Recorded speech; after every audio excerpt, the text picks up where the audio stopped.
శ్రీమాత్రే నమ. జయ గురు దత్తాత్రేయ నమ. ఈ వీడియోలో మనం జనవరి 28వ తారీఖున మీనరాశిలోకి ప్రవేశించబోతున్న శుక్రగ్రహ ప్రభావం వివిధ రాశుల వారి మీద ఎటువంటి ప్రభావం చూపుతుంది అని పరిశీలించే ప్రయత్నంలో ఈ మీనరాశి శుక్రగ్రహానికి ఉచ్చ రాశి, అదే రాశిలో శుక్రుడు ఉచ్చ పొందడం జరుగుతూ ఉంటుంది. అంటే సుదీర్ఘకాలం పాటు జనవరి 28న ప్రవేశించినటువంటి శుక్ర భగవానుడు మీనరాశిలోకి మే 31వ తారీఖు వరకు, అంటే సుమారు 124 రోజుల పాటు మీనరాశి అందే సంచారం చేయడం జరుగుతూ ఉంటుంది. అలాగే ఇదే రాశిలో మార్చి 2వ తారీఖు నుంచి ఏప్రిల్ 13 మధ్యలో ఇక 43 రోజుల పాటు, అంటే మార్చి 2 నుంచి ఏప్రిల్ 13 మధ్యలో శుక్రగ్రహం వక్రించడం జరుగుతూ ఉంటుంది. అంటే సాధారణంగా అతి తక్కువగా శుక్రగ్రహం సుమారుగా 18 నెలలకి 2 సంవత్సరాలకి ఒకసారి వక్రించడం జరుగుతూ ఉంటుంది. అందుకనే మన జాతకాల పరిశీలనలో రేరుగా శుక్రగ్రహం వక్రగమనం కనబడుతూ ఉంటుంది. అది ఒక ఎవరి జన్మజాతకంలో అయినా శుక్రుడు వక్రించి ఉంటే కొన్ని ప్రత్యేకమైనటువంటి పరిస్థితులు వారి జీవితంలో జరగడం జరుగుతూ ఉంటుంది. ముఖ్యంగా వివాహం, ప్రేమ, సంతానం, ఈ విషయాల్లో కొన్ని ముఖ్యమైనటువంటి సంఘటనలు జరిగే సూచనలు ఉన్నాయి. ఈ విధంగా ఇదే రాశిలో 43 రోజుల పాటు వక్రించి ఉండడం అనేది చాలా బలవంతుడు అవుతాడు అన్నమాట. అసలే మీనరాశి శుక్రగ్రహానికి ఉచ్చరాశి, దానితో వక్రగమనం, అంటే శుభగ్రహాలు వక్రగమనం పొందినప్పుడు అత్యంత బలవంతులై ఉండడం జరుగుతూ ఉంటుంది.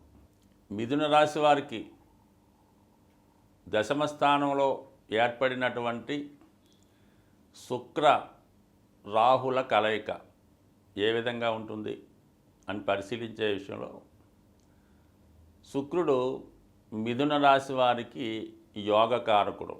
అంటే మొత్తం మీద అటు మిథున రాశి వారికి గ్రహాలు, అంటే అనుకూలమైన గ్రహాలు పరిశీలించినప్పుడు రాశ్యాధిపతి బుధుడికి కేంద్రాధిపత్య దోషం రావడం వల్ల న్యూట్రల్గా ఉండడం జరుగుతూ ఉంటుంది.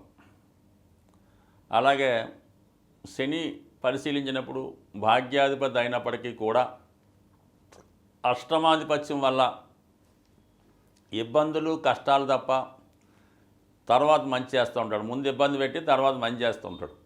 అంటే మనం చేసినటువంటి కర్మ పరిపూర్ణమైన తర్వాత మంచి శుభాన్ని ఇవ్వడం జరుగుతూ ఉంటుంది. ఇక మరి శుక్రుడు పంచమ వ్యయాధిపతిగా, మరి పంచమ స్థానం తులారాశి మూల త్రికోణ రాశి అవ్వడం వల్ల వ్యయభావం మరి పెద్దగా, అది న్యూట్రల్ స్థానం కాబట్టి ఏకైక శుభగ్రహం మన మిథున రాశి వారికి శుక్రగ్రహం. శుక్రుడు వాళ్ళకి పంచమాధిపతి అవ్వడం వల్ల వీరి యొక్క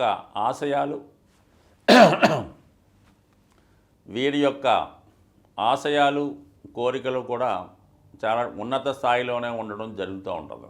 అంటే ఎప్పుడైనా ఒకరి యొక్క ఎయిమ్, వారి యొక్క ఉద్దేశం బలంగా ఉన్నప్పుడు వారి డెస్టినేషన్ కూడా అంత బలంగానే ఉంటుంది. అందుకనే వీళ్ళు చిన్నప్పటి నుంచే జీవితంలో ఉన్నత స్థాయికి రావాలని, జీవితంలో ఉన్నటువంటి సౌకర్యాలు అనుభవించాలంటే ఒక ఖరీదైన వాహనం కొనుక్కోవాలి, విదేశంలో స్థిర నివాసం ఏర్పరచుకోవాలి, అలాగే తన పిల్లలకు కానీ తల్లిదండ్రులకు కానీ చాలా బాగా చూసి వాళ్ళకి మంచి కంఫర్ట్స్ ఇవ్వాలి అని కోరుకుంటూ ఉంటారు. అలాగే ఎక్కువ ఏదైనా కళారంగంలో కృషి చేస్తున్న వారికి మంచి టెక్నాలజీ టాలెంట్ కలిగి ఉంటారు అన్నమాట. అంటే శుక్రుడు చాలా విద్యావంతుడు, సకల శాస్త్రాలు తెలిసినవాడు. అయితే శుక్రుడు ఎందుకంటే రాక్షసులకి సపోర్ట్ చేయడం, అంటే రాక్షసు గురువుగా మారడం, అంటే వాళ్ళు దేవతల చేత అన్యాయంగా మరి ఇబ్బంది పడడం వల్ల, వాళ్ళకి రావాల్సింది ఇవ్వకపోవడం వల్ల, అంటే మరి శుక్రుడు వారి తరపున నిలబడడం జరిగింది. అంటే అతను ఎవరైతే వీక్గా ఉంటారో, ఎవరైతే మోసపోతుంటారో, ఎవరైతే అన్యాయానికి గురవుతుంటారో వాళ్ళ తరపున నిలబడడం జరుగుతూ ఉంటుంది ఈ శుక్రగ్రహ జాతకులు అన్నమాట. అందుకని ఏంటంటే శుక్రుడు ఈ విధంగా మరి ఎవరికైతే ఇబ్బందుల్లో ఉన్నారో వాళ్ళని ఆదుకునే ప్రయత్నం జరుగుతూ ఉంటుంది. అందుకని ఎక్కువగా మరి ఈ మీనరాశి వారికి హెల్పింగ్ నేచర్ ఉంటుంది. ఎవడన్నా బాగా చదువుకున్నాడో పాపం వాడికి ఏదో ఉద్యోగం రావట్లేదు అంటే వాడికి ఏదో సహకరించి అవసరమైతే వాడికి చదువు చెప్పించి ఏదైనా ఉద్యోగం చేసే ప్రయత్నంలో వాడి కొరకు ధనాన్ని ఖర్చు పెట్టడం జరుగుతూ ఉంటుంది. అందుకనే పంచమ స్థానాధిపతిగా ఉన్నటువంటి శుక్రుడికి వ్యయాధిపత్యం కూడా ఉన్నది. అంటే సాధారణంగా ఇష్టమైన వారి కోసం, ప్రేమించిన వారి కోసం, వారిలో ఉన్నటువంటి ఆనందం కొరకు, బలహీనత కొరకు, లేదంటే వారిలో ఉన్నటువంటి విద్వత్తు కొరకు చాలా అంటే ఏదైనా ఒక జాతకుడు కొత్తగా కనుక్కొని ఏదైనా ఒక విషయాన్ని కనుక్కునేటప్పుడు అనేక ప్రయోగాలు చేయవలసి ఉంటుంది. ఏదో ఒక వైద్యంలో ఏదో క్యాన్సర్ వ్యాధికి మందు కనుక్కుందామని ఒక ప్రయత్నం చేస్తున్నాడు. చాలా వరకు అది సక్సెస్ అయింది, కానీ అనేక ప్రయోగాలు చేయవలసి ఉంటుంది. ఈ విధంగా వారిలో ఉన్నటువంటి టాలెంట్ని రుజువు చేసుకునే విషయంలో దాని కొరకు చాలా ధనాన్ని ఖర్చు పెట్టడం జరుగుతూ ఉంటుంది. ఈ సమయంలో మరి వారి యొక్క టాలెంట్ అంటే వాళ్ళు ఒక సినిమా తీద్దామని ఉన్నా, కొత్తగా వ్యాపారం చేద్దామని ఉన్నా, బాగా సౌకర్యవంతమైన గృహం కొనాలన్నా ఈ సమయంలో జాతకుడు దాన్ని కొనడం జరుగుతుంది. ఎందుకంటే ఇక్కడ పంచమ స్థానాధిపతి ఉచ్చులోకి వచ్చాడు. దానివల్ల మీలో ఉన్నటువంటి టాలెంట్కి తగిన గుర్తింపు రావడం జరుగుతుంది. అది సినిమా రంగమా, మీడియా రంగమా, కెమెరా, సాఫ్ట్వేరా, ఏదైనా మెడికల్గా ఉండి కనుక్కోవడమా, కొత్త విషయాలు కనిపెట్టడమా, లేదంటే ఏదైనా ఒక పాట, ఒక స్క్రిప్టు, ఒక కథ, ఒక నవల, ఏదో ఒకటి మీరు జీవితంలో గొప్పగా సాధించాలనుకోవడానికి ఇది ఒక సమయం మాట. అంటే మే 28 నుంచి అంటే జనవరి 28 నుంచి మే 31 మధ్యలో మీరు ఏదనుకున్నా కూడా దాన్ని సక్సెస్ఫుల్గా సాధించే అవకాశం ఉంది. అంటే దశమ స్థానంలోకి ఉచ్చ శుక్రుడు రావడం జరుగుతుంది. మళ్ళీ ఇక్కడ రెండు రకాలుగా మనకి మీలో ఉన్నటువంటి టాలెంట్ ఉపయోగించి దాన్ని పైకి తీసుకుని వచ్చే ప్రయత్నం జరుగుతుంది.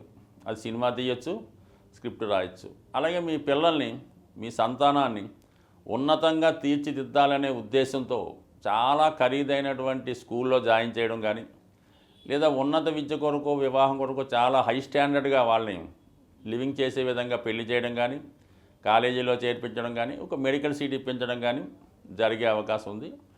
అలాగే వ్యయాధిపతిగా దశమ స్థానంలోకి రావడం వల్ల మీరు కూడా ఉద్యోగ విషయంలో మారే అవకాశం ఉంది. అంటే అప్పటిదాకా వ్యాపారం చేస్తున్న వాళ్ళు, కన్సల్టెంట్గా ఉన్నవాళ్ళు ఏదైనా సంస్థలో ఉద్యోగంలో చేరడం కానీ, ఉద్యోగంలో ఉన్నవాళ్ళు స్వతంత్రంగా ఏదైనా కన్సల్టెన్సీ అంటే ఇప్పటిదాకా అనుభవం లేని కొత్తగా వెళ్ళే అవకాశం ఉంది. అంటే ఏదైనా చేయగలిగే టాలెంట్ ఉంది కాబట్టి ఒక నిర్మాతగా మారచ్చు, ఒక డైరెక్టర్గా మారచ్చు, ఒక రచయితగా మారచ్చు, ఒక ఇన్స్ట్రక్టర్గా మారచ్చు. బట్ ఏదైనా శుక్రుడు ఉచ్చస్థితి మిమ్మల్ని కంప్లీట్గా మీ యొక్క స్థాయి మారుస్తుంది. గతంలో ఉన్నటువంటి స్థితి నుంచి సంపూర్ణంగా మార్చడం జరుగుతుంది. అంటే మీ జీవన విధానం, లైఫ్ స్టైల్ కూడా మారడం జరుగుతూ ఉంటుంది. ఎందుకంటే దీర్ఘకాలంగా ఉంటాడు. ఏదో నెల రోజుల్లో ఉంటే జరగచ్చు, జరగకపోవచ్చు, కానీ సుమారుగా 4 నెలలు ఒకే రాశిలో ఉచ్చస్థితిలో గ్రహం అన్నది ఒక సాధారణ విషయం కాదు. ఒక అద్భుతమైనటువంటి పంచమహాపురుష యోగం ఏర్పడడం జరుగుతుంది. ఆ కారణం వల్ల జాతకుడు ఉద్యోగం మారడం, అప్పటిదాకా చేయని వృత్తిలోకి మారే అవకాశాలు కూడా చాలా బలంగా ఉన్నాయి. ఏదైనా సక్సెస్ఫుల్గా ఉంటుంది. దానికి రాహు కలగడం వల్ల అంటే మీ యొక్క ఆదాయం కూడా విపరీతంగా పెరిగే అవకాశం ఉంది. ఏదైనా సరే జాతకంలో గోచారరీత్యా, జన్మజాతక రీత్యా ఏర్పడినటువంటి దోషాలని చిన్న చిన్న పరిహారాలతో దాన్ని పరిష్కరించుకోవడం అన్నది కేవలం మన శాస్త్రాన్ని రచించినటువంటి పరాశరుల వారే చెప్పడం జరిగింది. అంటే ప్రతి సమస్యకి ఒక పరిష్కారం చెప్పడం జరిగింది. మనం తెలుసుకోవాల్సిందల్లా అంటే ఇప్పుడు ఏ గ్రహానికి మనం పరిష్కారం చేసుకుంటే ఈ పరిస్థితి నుంచి బయటపడతాం అన్నది మనకి శాస్త్రంలో చెప్పడం జరిగింది. ఇప్పుడు మనం రాహువు, శుక్రుడు గురించి తెలుసుకోవడం జరిగింది. అంటే ఏదన్నా రాహువు బాధించే గ్రహం తన పనే సూర్యచంద్రుల్ని ఇబ్బంది పెడుతుంటాడు. ఇంకా శుక్రుడు పెద్ద లెక్కలో కాదు కదా. అయితే ఏంటంటే ఇందులో రాహుగ్రహానికేమో మనం తన యొక్క పవర్ని తగ్గించే విధంగా రాహుకి పరిహారం చేసుకోవాలన్నమాట. అలాగే శుక్రుడి యొక్క స్ట్రెంత్ పెంచాలన్నమాట. అంటే రాహు ప్రభావం నుంచి పెట్టాలంటే శుక్రుడి యొక్క బలం పెరగాలి. అంటే అటువంటి వ్యామోహానికి వెళ్లకుండా శుక్రుడు పవర్ఫుల్ అవ్వాలన్నమాట. అంటే ఒక గ్రహం దానం వల్ల ఏంటంటే అది మనకి తగ్గుతుంది దాని పవర్.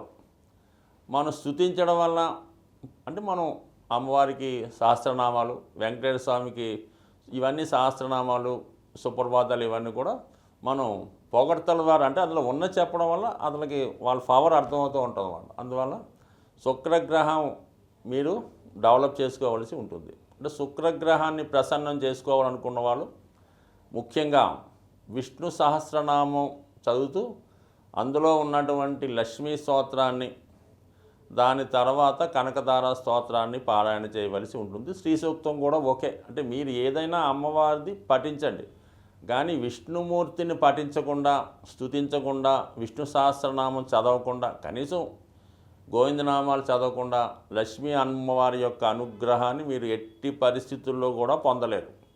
మీరు కనకదార స్తోత్రాన్ని 1,00,000 సార్లు పఠించిన జీరో ఫలితం. దానితో పాటుగా విష్ణుమూర్తిని కూడా స్తుతించడం వల్ల మీ యొక్క అనుగ్రహం వచ్చి అమ్మవారు మీకు అనుగ్రహించే అవకాశం ఉంది. కాబట్టి మీరు చక్కగా సింపుల్గా విష్ణు సహస్రనామం ప్రతిరోజు వద్దు, నెలకొక్క రోజు మీ యొక్క జన్మ నక్షత్రానికి సాధన తార వచ్చే రోజు ముందు వినండి, పర్వాలేదు, చక్కగా వినండి. దాని తర్వాత అర్థాలు తెలుసుకోండి, దాని తర్వాత చదివే ప్రయత్నం చేయండి.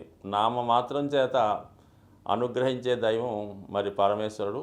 ఆ విష్ణు సహస్రనామ పుస్తకం మీ చేతిలో ఉన్నా జేబులో ఉన్నా సరిపోతుందన్నమాట. అంత గొప్పగా పనిచేస్తుంది. మీరు ఒకసారి ప్రయత్నం చేసి చూడండి. మీ కుటుంబంలో మీ యొక్క అంటే మీరు ఎవరు శ్రేయస్సు కోరుకుంటున్నారో వాళ్ళకి ఏదైనా అనారోగ్యం వచ్చినప్పుడు, బెడ్ రిడన్ అయినప్పుడు, ఇంకా అతనికి డాక్టర్లు కూడా చేతులు ఎత్తేసే సమయంలో ఈ విష్ణు సహస్రనామం యొక్క పుస్తకాన్ని ఆ పేషెంట్ యొక్క తలగడ కింద పెట్టి చూడండి. ఖచ్చితంగా దాని యొక్క బెటర్ రిజల్ట్ మీరు కళ్ళెదురుగుండానే చూడటం జరుగుతూ ఉంటుంది. దీంట్లో నమ్మకం ఇంపార్టెంట్. ఇది చేయడం వల్ల శుక్రగ్రహ అనుగ్రహం ఫలించే అవకాశం ఉంది. మరి శుక్రుడు బలంగా ఉండడం వల్ల ఇది లభిస్తుంది. ఇక రాహుగ్రహ అనుగ్రహానికి మీరు మరి ఖచ్చితంగా దానం చేయవలసి ఉంటుంది.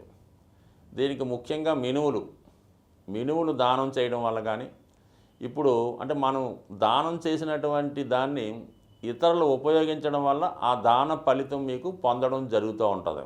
అది మీరు ఎవరికన్నా దానం చేయొచ్చు. పర్టికులర్గా పలానా వ్యక్తులకే దానం చేయాలనేటువంటి సిస్టమ్ ఏమీ లేదు. ఎవరైతే ఆ దినుసు యొక్క అవసరం ఉంటుందో వారు దాన్ని ఉపయోగించుకొని వారు భుజించడం కానీ, వారిని ఉపయోగించుకోవడం వల్ల వారికి మీరు దానం చేయవలసి ఉంటుంది. ఇంకా మీకు రెడీమేడ్గా ఫలితం కావాలంటే ఈ మినపప్పు నానబెట్టి, అది గారెలు అంటారు కొందరు, వడలు అంటారు కొందరు, దాన్ని చక్కగా రెడీమేడ్గా తయారు చేసి మరి మీకు సాధువులు అవ్వచ్చు, ఆ కార్మికులు అవ్వచ్చు, ఎవరైతే కొద్దిగా బలహీనతతో ఉండి వ్యసనాలకు ఉంటారు కదా, అటువంటి వారికి తినగలిగినన్ని పెట్టండి. లేదనుకో ఒక 4, 8, 18 ఏదైనా వాళ్ళు ఇమీడియట్గా తినగలిగేలా పెట్టినా కూడా మీకు రాహుగ్రహ అనుగ్రహం లభించే అవకాశం ఉంది. లేదనుకోండి సున్నుండలు బ్రహ్మాండంగా పంచిపెట్టండి, బ్రహ్మాండంగా పనిచేస్తుంది. ఇంకా వీలైతే ఏదైనా అమ్మవారు కనకదుర్గ అమ్మవారి టెంపుల్లో ఏదైనా చండీ హోమం లాంటిది జరుగుతున్నప్పుడు అందులో పాల్గొనడం వల్ల మీకు రాహుగ్రహ దోషం నుంచి సంపూర్ణ పరిహారం దొరికే అవకాశం ఉన్నది. బట్ ఏదైనా మీ యొక్క నమ్మకాన్ని బట్టి చిన్నదైనా ఫలితం ఇవ్వడం జరుగుతుంది. నమ్మకం లేకుండా గుళ్ళో డబ్బులు కట్టేసామండి, అక్కడ అమౌంట్ పంపేసామండి అంటే మాత్రం ఎట్టి పరిస్థితుల్లో కూడా ఫలితం వచ్చే అవకాశం లేదు. ఏదైనా నమ్మకం ఇంపార్టెంటు. స్వస్తి.